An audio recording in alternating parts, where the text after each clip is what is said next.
It is over 100 degrees. I'm locked outside of Jason's house, and I'm gonna cook some eggs on the sidewalk. This is not gonna end well. Hello Internet! Welcome to Food Theory, the show that's so hot you can cook an egg on it. And that, my friends, is exactly what we're talking about today. It's a common phrase you may have heard at some point in your life if you've lived somewhere that gets unbearably hot in the summer. It's so hot I can cook an egg on the sidewalk. The question is that really possible? It feels like you would need to have apocalyptic levels of heat to accomplish that. Luckily for us over on the West Coast, we have apocalyptic levels of heat right now. So I decided to step outside into the blistering sun rays to test this out for myself. But in classic YouTube fashion, I can't just make an egg and call it a day. No, I'm gonna make an entire breakfast dish. Eggs, toast, and bacon. Now, I didn't want to be that guy and post up on a public sidewalk with a bunch of eggs and bacon, so I asked Jason if I could use his driveway to cook on. Let's just say he wasn't super ecstatic about the idea, so I decided I'd wait until he went out for errands, grabbed Amy, and started the clock. After all, a ticking clock is perfect for raising the stakes. All right, so first and foremost, we're gonna get started on our bacon.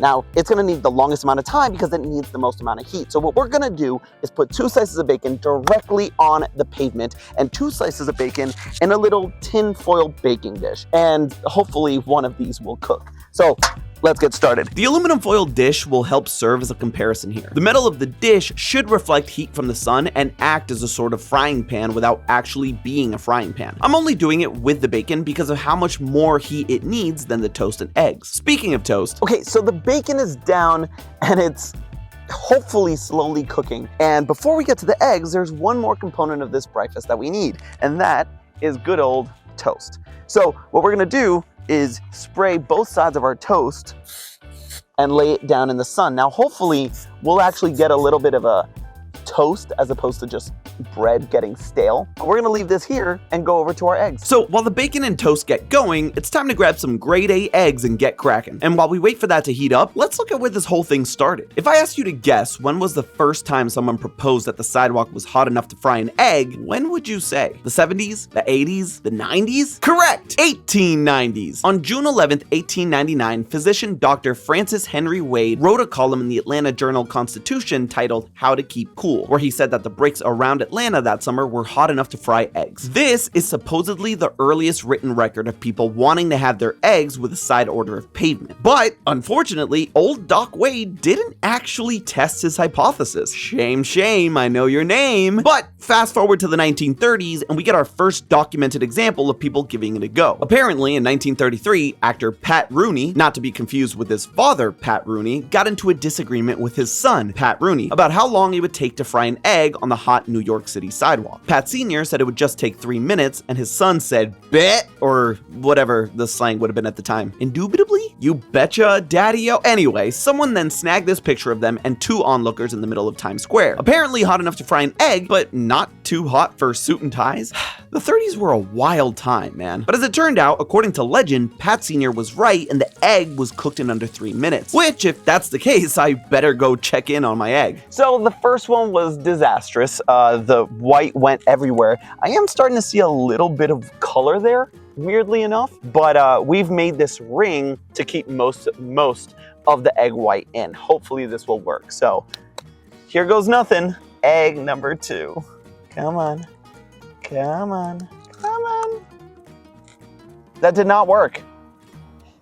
That did not work at all. Well, shoot. That is not what I expected. I guess it's just not hot enough here in LA to make this work. How hot does it need to be to fry an egg anyway? Way hotter, I found out. It turns out in order to properly cook an egg according to the American Egg Board, a thing I am simultaneously glad and sad exists, eggs need to reach a temperature between 144 and 158 degrees Fahrenheit, or between 62 and 70 degrees Celsius. I know I made a joke about it before, but this is literal levels of apocalyptic heat. The official world record for the hottest temperature ever recorded was 134.1 degrees Fahrenheit in Death Valley in July 1913. But we don't need the air to reach that 150 degree mark in order to cook the egg. We just need the sidewalk to get that hot, right? I mean, if you've ever stepped out barefoot on concrete or asphalt, you know that the ground can get way hotter than the surrounding environment. You can see on this chart, temperatures on the cement, the kind of material sidewalks and Jason's driveway are made of, can reach temperatures of 125 degrees on a 95 degree afternoon. afternoon. Black tops top out at a skin melting 140 degrees Fahrenheit. And on a day like this, where the ambient temperature is 102 degrees, the two surfaces should at least get close enough to the temperature we need to cook the eggs. Question is, why do we need our eggs to get that hot? Can't I just keep them in a lower heat for longer and get the same effect? Not really. And to understand that, we need to zoom into our delicious egg and look at the science of egg cooking. Eggs are made up of about 40 different proteins, which is why eggs are such a good source for dietary protein. These proteins are able to bump into and slosh around with other proteins in the eggs when they're liquid before you fry them up. But once you heat them to that magic temperature around 150 degrees Fahrenheit, the bonds inside these proteins start to break down and they start to untangle, a process called denaturing. Once that happens, the proteins all start to bond together, forming a web-like matrix of proteins. This is called coagulation, and it's why our cooked eggs solidify. And here lies the issue for our Sidewalk sizzling. If the eggs don't get to that magic 150 degree mark, then none of that happens. But none of that matters if I can't get the egg to stay in one spot, which brings us to egg number 3. All right, so mistake number 1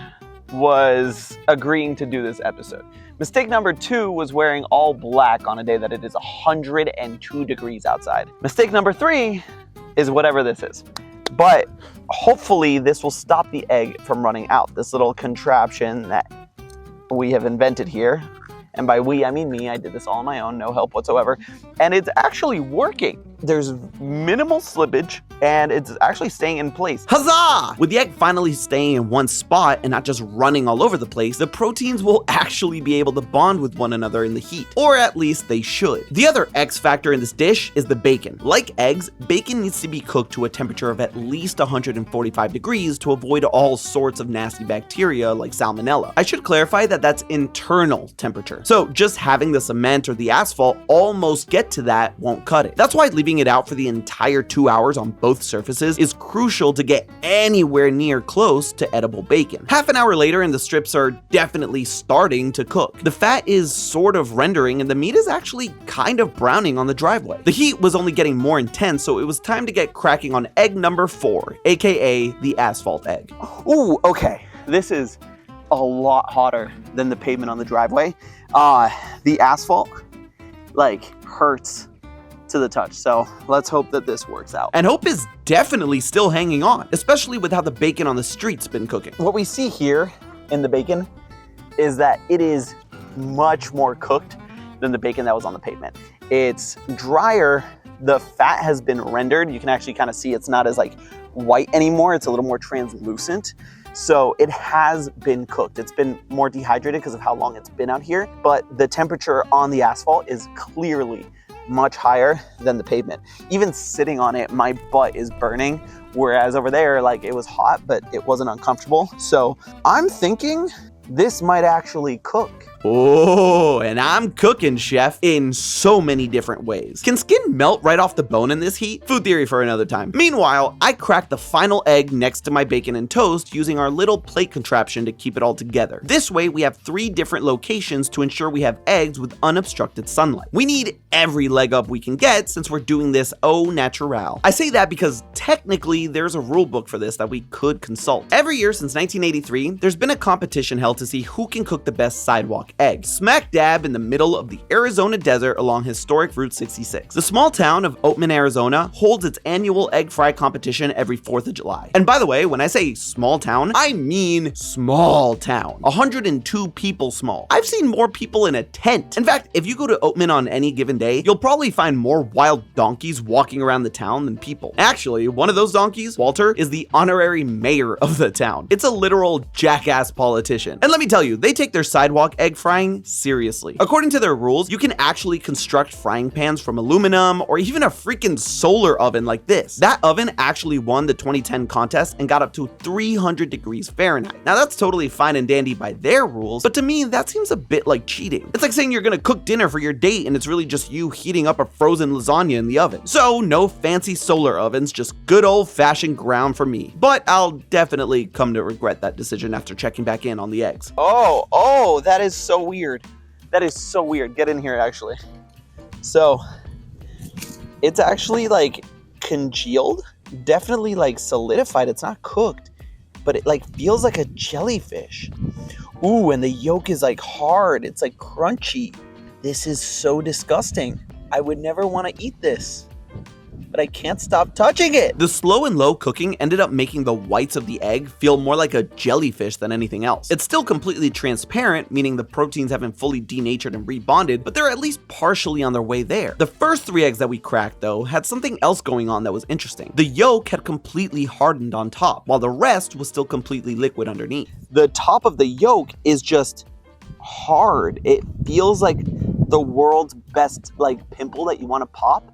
I'm not gonna do it, but I really want to. The yolk pimple is a result of the sun dehydrating the top layer of the egg, so it solidifies and creates almost like a protective layer for the rest of the egg underneath. See, the yolk of the egg is actually 50% solids with proteins, fats, and minerals, and 50% water. That's why egg number 2, whose yolk broke when I cracked, formed an entire hard layer that covered the rest of the egg underneath, while the other 2 only hardened in the center where the yolk is. And I'm not gonna lie, I couldn't resist popping the pimple on one of them. I know that may be super gross, but it was so oddly satisfying. But that meant bad news overall for the experiment. Our best bet was to let everything cook uninterrupted for the remaining hour that we had.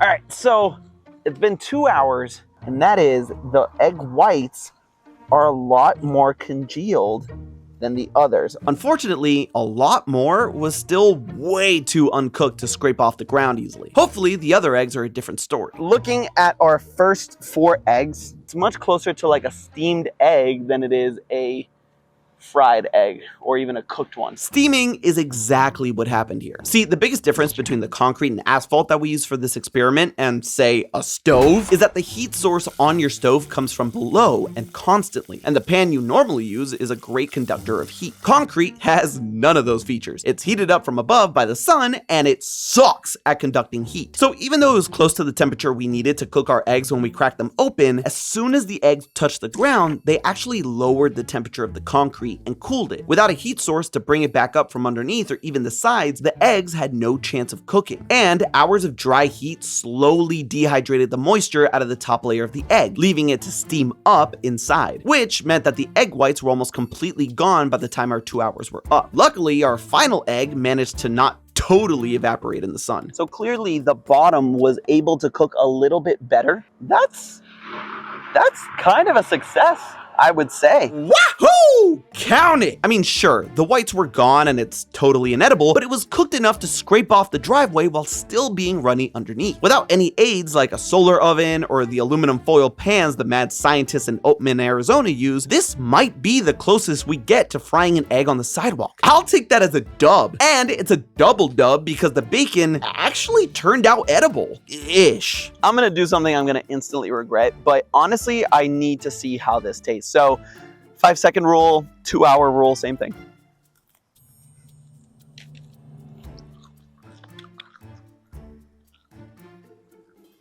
That was gnarly, but let's try out the other bacon.